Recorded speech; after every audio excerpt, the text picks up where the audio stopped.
Doctor के पास जाते हो तो डॉक्टर को कहोगे कि मेरे को पेट दुख रहा है, तो डॉक्टर पेट दुखने की अकेले की गोली देगा क्या तुमको? जम के बोलो जरा, जितने लोग भी बैठे, केवल पेट दुखने की गोली देगा क्या? नहीं, पेट दुखने के साथ में वो 3-4 गोली जरूर लिख कर देगा कि इसका साइड इफेक्ट इस पर ना हो, इससे इसको लॉक करूंगा, इससे एसिडिटी ना हो, इससे ये परेशानी। 3 या 4 तरह की गोली डॉक्टर लिख देता है। सिर दुखा, उसने 3-4 गोली दी। बीपी गड़बड़ हुआ, उसने दिया कि ये ले लेना भैया, जब बीपी लेवल पर जाएगा तब एक गोली पर लाकर छोड़ देंगे, फिर एक गोली लेते रहना। उसी तरह हमारे जीवन में भी हम जो पाठ कर रहे हैं, हम जो पूजन कर रहे हैं, हम जो अर्चना कर रहे हैं, हम जो चाकरी कर रहे हैं, हम जो स्मरण कर रहे हैं, उसमें क्या पाठ हम कर रहे हैं, हम क्या स्मरण कर रहे हैं? उस पूजन वाले स्थान पर कोई कमी तो नहीं है हमारे? आप आए नहीं और सुबह हो गई, मेरी पूजा की थाली धरी की धरी रह गई। क्यों धरी रह गई? क्यों नहीं आए? मीरा ने बुलाया, भगवान आए। कर्मा ने बुलाया, भगवान आए। नामदेव जी ने बुलाया, भगवान आए। तुकाराम जी ने बुलाया, भगवान आए। तो हम भी तो रोज बुलाते हैं, एक लोटा पानी लेकर जाते हैं, फिर भगवान क्यों नहीं सुनते? कुछ कमी है हम, वो कमी को हमें छाटना। सीढ़ियां बदल दी, वास्तु के हिसाब से मकान बना लिया, फ्लैट बना लिया, व्यापार भी अच्छा चल रहा है, पैसा भी आ रहा है, फिर घर में शांति क्यों नहीं है? 4 लोग खाने वाले, सास है, ससुर है, बहू है, बेटा है, उनकी छोरा छोरी है, फिर शांति कहां गई? कोई कारण हो सकता। उस समय पर गंगा जल का प्रयोग करिए, गंगा जल का प्रयोग।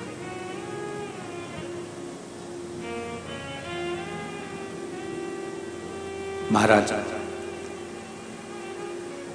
माता स्वरूपा ने गंगा जल हथेली में लेकर शिवलिंग पर समर्पित करा। कृपा क्या हुई है कि शंकर भगवान का दर्शन माता स्वरूपा को हुआ। एक दिन अंगिरा ऋषि और माता स्वरूपा गंगा मां का स्नान कर कर गंगा का पूजन कर रहे थे, शिव की आराधना करी। शंकर भगवान सामने प्रकट हुए। क्या बात है अंगिरा जी, क्या हुआ?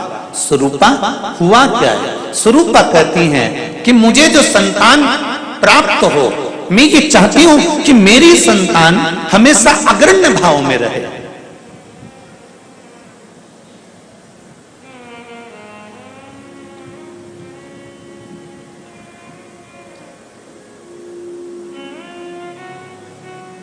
दुनिया में केवल एक मां और एक बेटा, ये दोनों ऐसे होते हैं।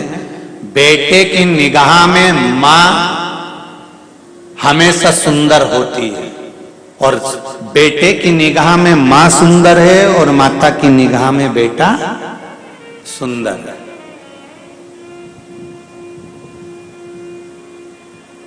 वो तो जब बेटे की शादी करना रहती है तब मां बेटे की बुद्धि घुमाती है, तब कहती है तेरे से ज्यादा अच्छी है लड़की, अभी भी कह रही हूं पक्का कर ले। नहीं तो ये कभी जिंदगी में किसी के सामने नहीं कहती कि मेरा बेटा बुरा है, केवल उसकी शादी करते समय बेटे को कहती है वो लड़की तेरे से ज्यादा अच्छी है। नहीं तो हमेशा मां कहती है मेरा बेटा दमदार, मेरा बेटा सुंदर, मेरा बेटा विद्वान, मेरा बेटा ज्ञानवान। एक छोटा सा बच्चा मेले में मां का हाथ पकड़कर जा रहा था। कहीं मेले में कहीं बंदर का नृत्य देखते देखते छूट गया।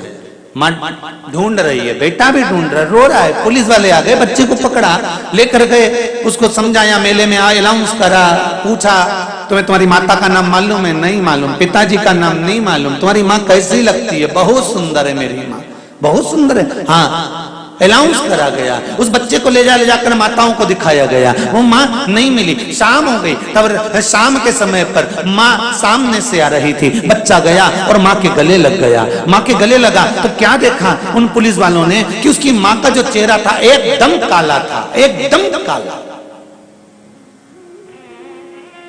उसकी मां एकदम काली थी, एकदम काला चेहरा, भयंकर उसका स्वरूप लग रहा था। और बच्चा उसकी गोदी में जाकर चीखने लग गया, माता के हृदय से लग गया, रोने लगा। इतने में तुरंत पुलिस वालों ने कहा, तू तो कहता था तेरी मां बड़ी सुंदर है। यही तो मेरी मां है। बच्चे की निगाह में मां कैसी भी हो, मां हमेशा सुंदर होती है, और मां की निगाह में बेटा कैसा भी हो, वो हमेशा सुंदर ही होता है, वो हमेशा सुंदर। वो हमेशा एक ही बात कहती है, मेरा बेटा तो चंदा है, मेरा बेटा तो सूरज है।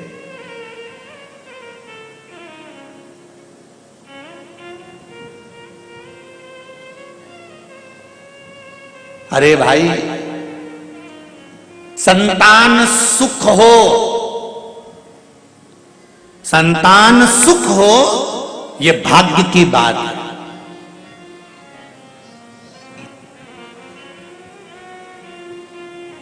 संतान सुख हो यह भाग्य की बात है, पर संतान से सुख हो यह सौभाग्य की बात है।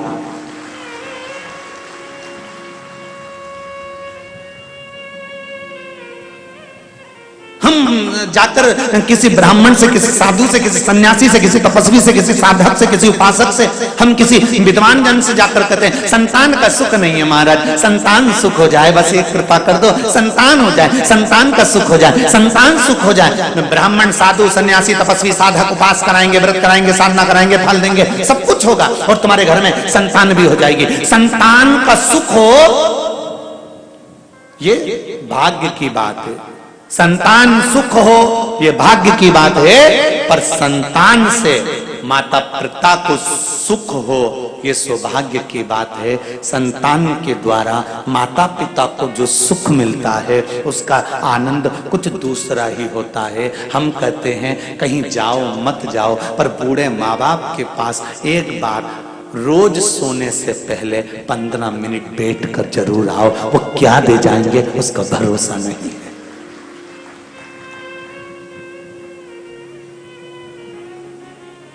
ना बेटों को फुर्सत है, ना बहुओं को फुर्सत है। बच्चा कुचा था तो ये मोबाइल और फुर्सत बंद कर दिया। ना बेटों को फुर्सत है, ना बहुओं को फुर्सत है, ना पोतों को फुर्सत है, ना पोती को फुर्सत है, ना किसी रिश्तेदार को फुर्सत है। पर निवेदन है, जब माता पिता बूढ़े हो जाएं, बुजुर्ग हो जाएं, घर के प्रत्येक व्यक्ति को सोने जाने से पहले एक नियम बना लेना चाहिए कि मैं 15 मिनट 5 मिनट मेरी मम्मी के पास जाकर बैठूंगा, मेरे पापा के पास जाकर बैठूंगा, मेरे बाबूजी के पास जाकर बैठूंगा, मैं दादाजी के पास जाकर बैठूंगा। उनके पास में देने के लिए कुछ नहीं होगा, क्योंकि सारी दौलत, सारा धन, सारी दुकान, सारा व्यापार, सारा व्यवसाय सब कुछ तुम्हें सौंप चुका है। तुम्हारा पिता, तुम्हारी माता सब कुछ तुम्हें दे दी। लाकर में चाबी भी लगाने तुम जाते हो, अलमारी खोलने तुम जाते हो, चाबी लगाने तुम जाते हो, सब कुछ माता पिता ने तुमको दे दिया। अब एक काम करो, तुम्हारे माता पिता के पास में धन भले नहीं होगा, वैभव भले ना होगा, पर रोज प्रतिदिन सोने से पहले अगर 10 मिनट तुम माता पिता के पास जाकर बैठोगे तो ये शिव महापुराण की कथा कहती है कि वो धन भले नहीं देगा, पर दिल से जाते जाते आशीर्वाद दे दिया तो जीवन सार्थक हो जाएगा। सार्थक।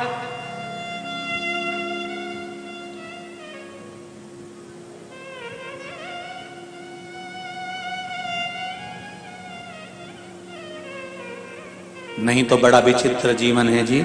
बेटी एडीलैंड में, बेटा है न्यूयॉर्क, और ब्राइट बच्चों के लिए हुआ बुढ़ापा डार्क। ओ काका क्या करोगे, ये रुपया कहाँ धरोगे? ओ काका क्या करोगे, ये रुपया कहाँ धरोगे? कहाँ धरोगे इस धन?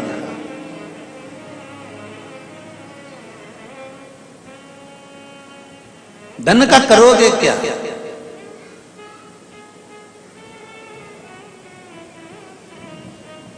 एक बात हम हमेशा कहते हैं, दुनिया की सारी मिठाई एक तरफ रख दो और छोटे बच्चे के लिए माता का स्तनपान एक तरफ रख दो। बच्चे को वो मिठाई में सुख नहीं होगा जो माता के स्तनपान में सुख होगा। माता के स्तनपान में जो सुख होगा।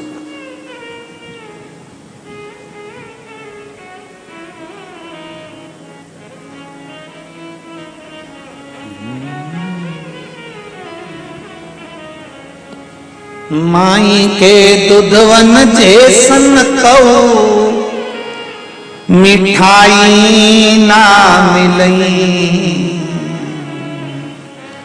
माई के दुधवन जैसन कऊ मिठाई ना मिलई।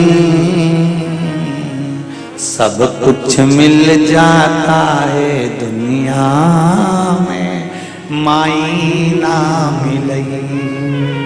सब कुछ मिल जाता है दुनिया में माई ना मिलई। खुद गीले में सोती है तुझे सूखे सुलाती। खुद भूखी रह जाती है तुझे निवरा खिलाती। माई के आशीष जैसन कऊ।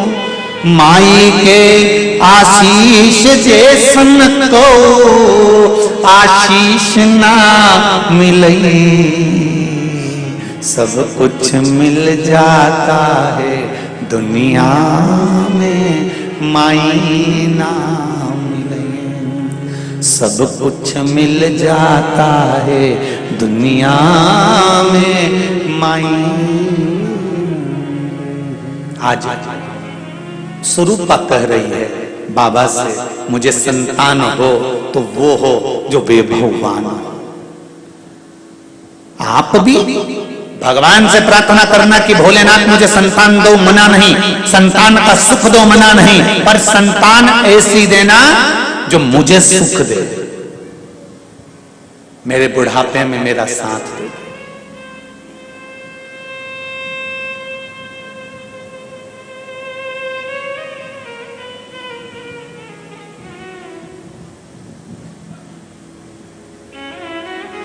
मेरा साथ जो दे, खूब पढ़ाओ बेटे को।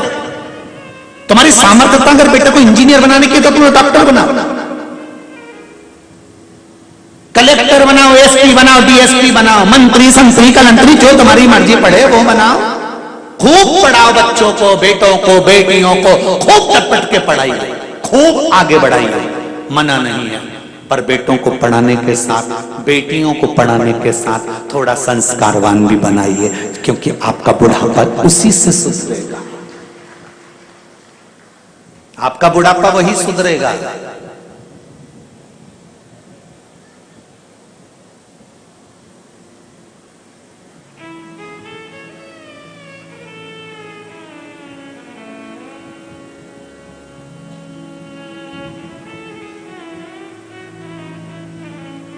मेरा तो एक निवेदन रहा है,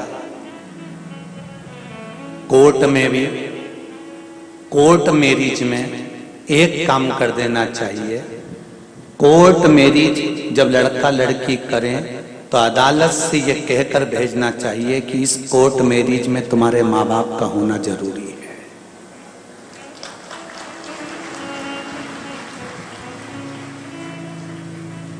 बाप का घर कोई रेस्टोरेंट नहीं है कि 20 साल तक माँ बाप अपनी बेटी को पाल पोस कर बड़ा करें। 20 वर्ष तक माँ बाप अपनी बेटी को पढ़ाएं लिखाएं, करोड़ों का धन लगाएं, खूब सुंदर सुंदर आभूषण, रतन, माणिक, मोती, और माँ बाप उस बेटी को पाल पोस कर बड़ा करें। और 20 साल की जब बेटी हो जाए तो अपनी मन से कोर्ट पहुंचे और किसी के साथ में शादी कर कर चली जाए। माँ बाप, बाप का घर है, कोई रेस्टोरेंट या होटल नहीं है। इसलिए अदालत में हो जाना चाहिए कि कोर्ट मैरिज जब होगी जब तुम्हारे माँ बाप होंगे जिन्होंने 20 साल तक तुम्हें पाल पोस कर बड़ा करा है।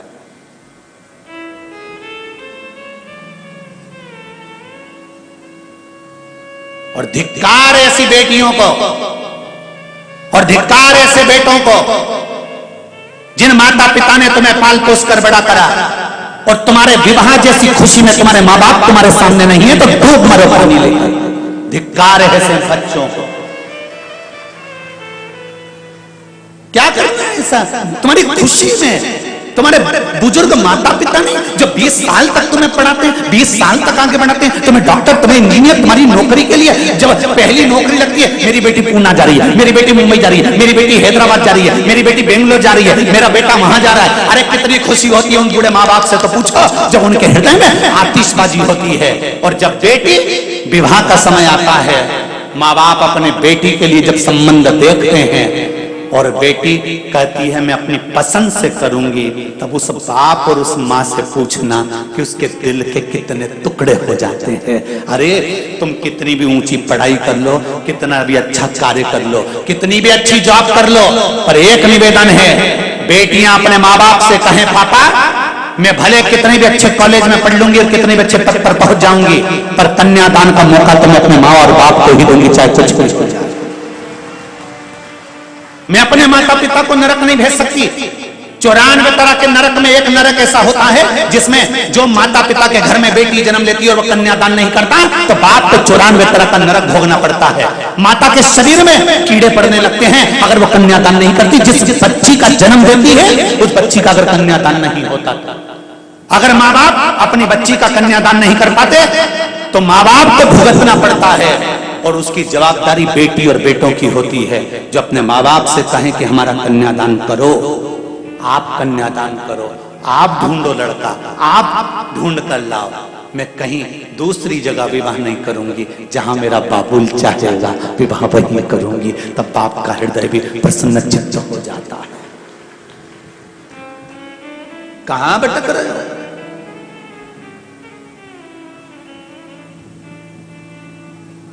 सियोर वाले महाराज की थोड़ी सी बातें लोगों को बुरी जरूर लगती है, भले लग जाए। एक बार कोरोना की वैक्सीन लगवा लोगे तो कोरोना अटैक नहीं करेगा।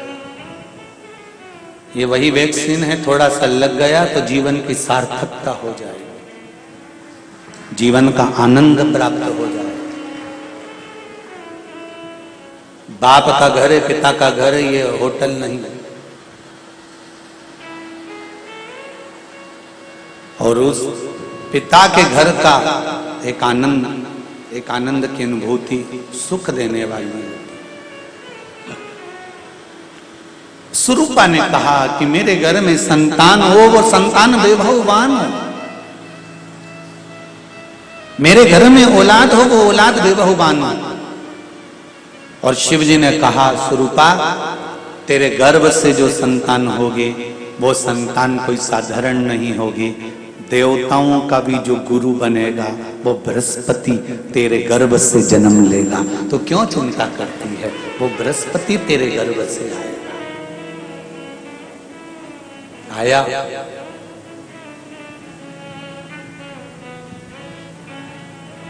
वही बृहस्पति।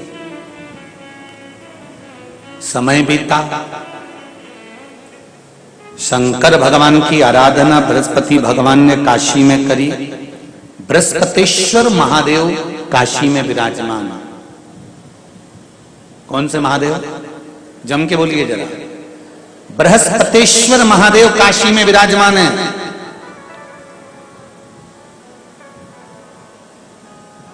जो अंगूठी में पुखराज नहीं पहन सकते, जिनकी भाग्य रेखा उल्टी चल रही हो, बृहस्पति चमक ही नहीं रहा हो, जिस काम में हाथ डालते हैं वो काम पूरा ही नहीं होता हो, तो एक बार काशी जाना, बृहस्पतिश्वर महादेव का स्पर्श करना, उनका अभिषेक पूजन करना और उनका स्पर्श कर कर एक बेलपत्र ब्राह्मण देवता से मांग कर लेकर जाना कि इन बृहस्पतिश्वर महादेव से मुझे एक बेलपत्र दे दो। तुम्हें पुखराज पहना कि नहीं पहना, हीरा रतन माणिक पहना कि नहीं पहना, वो बेलपत्र इतना चमत्कार कर देगी कि जिंदगी में कभी संपदा की कमी आएगी नहीं। अगर बृहस्पति नहीं चमके तो बृहस्पतेश्वर महादेव, जहां पर बैठकर बृहस्पति भगवान ने शंकर भगवान की आराधना करी है। रोज गंगा जल जाना, गंगा जल लेकर आना, शिव जी की आराधना करना। एक शिवलिंग का निर्माण करा, उसकी आराधना में बृहस्पति भगवान डूब गए, उसकी आराधना में बृहस्पति महाराज निरंतर लगे रहे। और इतनी आराधना बृहस्पति महाराज ने करी, इतनी आराधना करी बृहस्पति महाराज ने कि शंकर भगवान सामने प्रकट हो गए। मांगो बृहस्पति, तुमको क्या चाहिए? कुछ नहीं, केवल आपका भजन। नाम रख दिया, तुम्हारा नाम वचस्पति रहेगा। बृहस्पति भगवान का एक नाम वचस्पति भी रख दिया और तुम साधारण नहीं रहोगे। तुमने मेरी आराधना करी है तो देवताओं के गुरु बनकर विराजमान होगे। अब अभी तक 2 भार इंद्र के पास में थे। बहुत ध्यान देकर समझना ये नवग्रह कथा को। 2 भार थे इंद्र के पास। इंद्र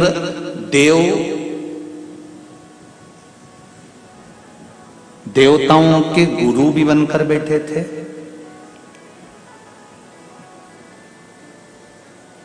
देवगुरु बृहस्पति की जगह पूर्व में इंद्र ही देवगुरु का पद संभाल रहे और देवराज का पद भी इंद्र के पास में था। कौन कौन से पद थे? जम के बोलो जरा। पहला पद देवराज इंद्र का, दूसरा पद देवगुरु, देवगुरु का पद भी इंद्र के पास में था और देवराज का पद भी इंद्र के पास में था। ये 2 पद जब होता है साधारण भाषा में, आप ले लीजिए, किसी के पास में अध्यक्ष का पद भी है, किसी के पास में और कहीं का पद भी है, 2-3 पद उसके पास में विराजमान है, तो उसके पास में 2-3 पद अगर विराजमान है तो फिर उससे अगर एक पद ले लिया जाता है तो उसको अहंकार आ जाता है, उसको गुस्सा आ जाता है कि बताओ अभी तक तो मुझे पूछा जा रहा था, अब तुम तो वो पद पे भी जान दो। जैसे तुम किसी कुर्सी पर बैठे हो, कथा सुन रहे हो और इतने में कोई रिश्तेदार बाहेती जी का आ गया और तुम बढ़िया आराम से बैठे थे और बैठे बैठे इतने में बाहेती परिवार से कोई आया और उसने तुमको उठाया, प्लीज थोड़ा सा, और तुम्हें उठाकर दूसरी जगह बिठा दिया और उन्होंने अपने वाले को कुर्सी पर बिठा दिया। अब बोलो, जो उठा, जिसको उठाया था उसका भगोने जैसा मुंडा हुआ कि नहीं हुआ? अरे बोलो तो, अपन दूर कथा नहीं जाते, कथा अपने ऊपर लेके चलो कि अपन कैसे समझें इस कथा को। बहुत अगर गहन तत्व की कथा सुनेंगे तो समझ में आएगी नहीं। यहाँ से सुनी, यहाँ से निकाल दी, बच्ची कुछ दी, ऊपर से निकल गई और मालूम पड़े थोड़ी देर बाद माताएं कुर्सी पे बैठी बैठी। अब फिर तो अपन तो अपने पर लेकर चलो ना, कि जैसे कोई आप कुर्सी पर बैठ गए और इतने में इनके रिश्तेदार कोई आए और आने पर उन्होंने कहा दिया तुम यहाँ से उठो, दूसरी जगह जाके बैठो। इतने में तुमको बुरा लग गया, बुरा लगा, मुंह भगोने जैसा हो गया, गुस्सा आ गया। उसी तरह इंद्र के पास में 2 सत्ता थी, एक देवराज इंद्र थे और दूसरे गुरु का पद भी इंद्र के पास में था। देवताओं के गुरु बनकर इंद्र घूम रहे थे, पर अब उल्टा हो गया। शंकर भगवान ने बृहस्पति महाराज को देवगुरु बना दिया।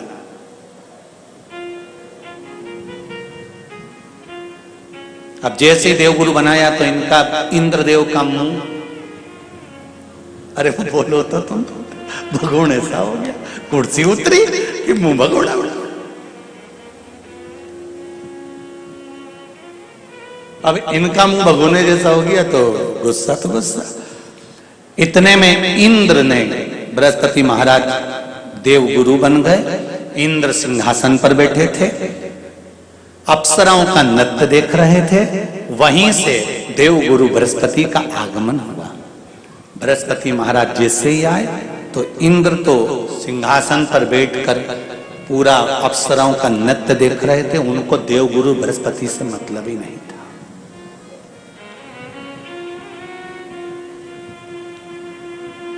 कोई स्थान नहीं, कोई सम्मान नहीं, कोई आदर नहीं, कोई आदर नहीं। जिसको घर के बड़े बुजुर्ग सम्मान देते हैं, घर के बच्चों का भी फर्ज है कि उसका सम्मान बच्चे करें। सही है कि गलत है?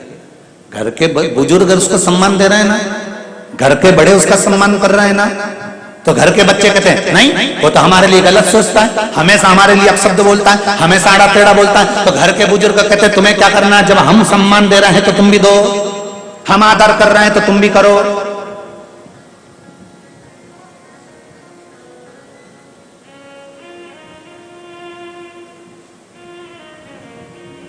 पर नहीं महाराज, आदर आप भी करो, सम्मान आप भी करो, पर वो आदर वो सम्मान बहुत मुश्किल। अब जब बृहस्पति महाराज का सम्मान नहीं हुआ, बृहस्पति महाराज वहां से उठकर चले गए, बोले नहीं। जो समझदार होता है वो तुरंत कह देता है कोई बात नहीं, मैं चले जाता हूं, कोई मुख पर क्रोध नहीं, कोई चिड़चिड़ प्रवृत्ति नहीं, कोई अपशब्द नहीं। एक बात मैं आप सबको कहना चाहूंगा, किसी जगह पर यदि आपका अपमान हुआ है, बहुत ध्यान देना जरा, कथा थोड़ी भारी है पर समझ लोगे आप। किसी जगह पर यदि आपका अपमान हुआ है तो आप भगवान शंकर को धन्यवाद देना कि मैंने पूर्व में किसी का अपमान करा होगा तो मेरा हिसाब आपने इतनी जल्दी बराबर कर दिया है, इतनी जल्दी बराबर कर दिया। ये थोड़ा सा अपमान मेरा कराया, मेरा हिसाब बराबर हो गया। कोई गाली दे रहा है, देने दो, शंकर भगवान को धन्यवाद देना, बाबा बड़ी कृपा करी, मैंने पूर्व में इसको गालियां दी होंगी, अपशब्द कहा होगा तो इसने मुझे पलटकर गाली दे दी, अपशब्द कह दिया। ये तेरी कृपा है, ये तेरी दया, और जब तक तेरी करुणा, तेरी कृपा, तेरी दया नहीं हो तब तक कुछ हो ही नहीं सकता। तेरी कृपा,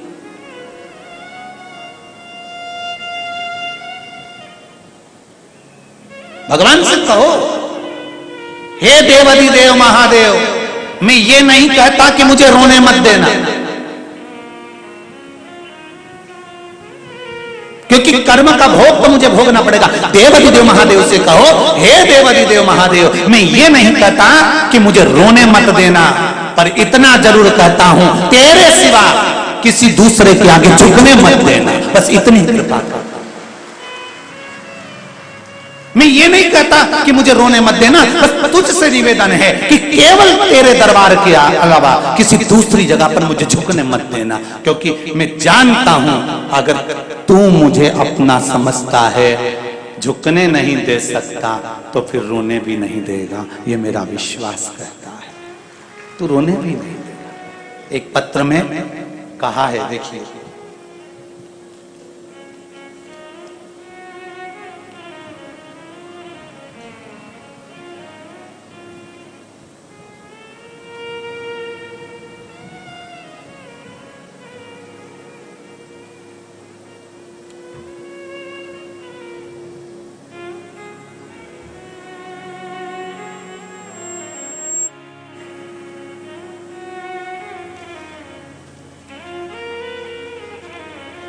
मीना सोनी हैदराबाद से हैं, महाराष्ट्र लातूर की हैं। कहीं बैठे हो तो हाथ हिलाइएगा, दोनों हाथ हिलाओ बहन। हर हर महादेव। गुरुदेव श्री शिवाय नमस्तुभ्यम। शिव महापुराण की कथा आस्था चैनल पर 2022 से जनवरी के महीने से सुनना प्रारंभ किया है। मेरे जीवन में बहुत सारे कष्ट आए, फिर मैंने शिव मंदिर जाना चालू किया। बाबा एक लोटा जल चढ़ाना प्रारंभ किया। मैं जॉब करती थी इसलिए मुझे हर रोज मंदिर जाना नहीं होता। बहन, आपने अपने हृदय की बात इस पत्र के माध्यम से लिखी है, जो आप करते हो वो आपने लिखा है, उसके लिए धन्यवाद है आपको।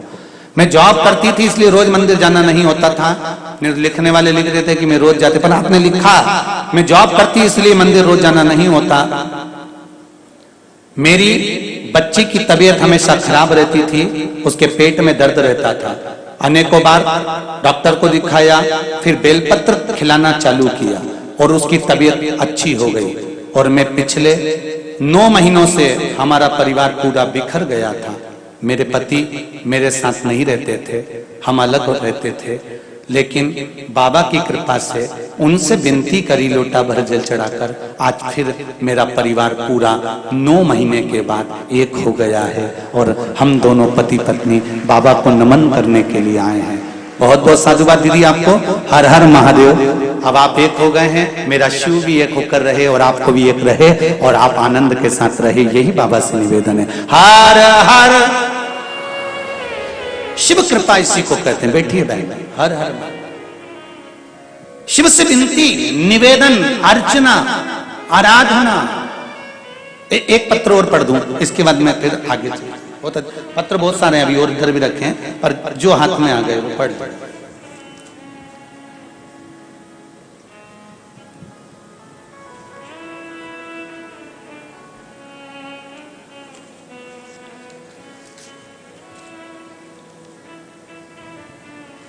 मैं राम सागर तिवारी गोरखपुर से हूं, हैदराबाद में रहता हूं। कहीं बैठे हैं राम सागर जी?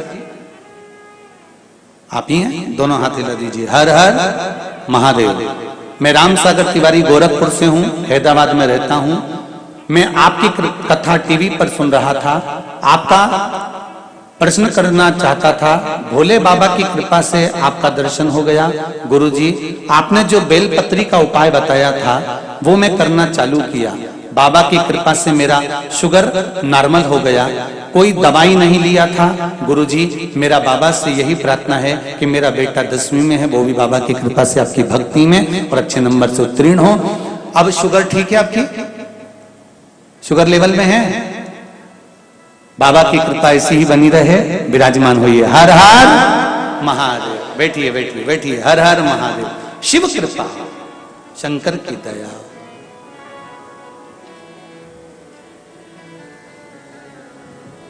शिव करुणा सागर है, कृपा सागर। महाराज बाबा बाबा है।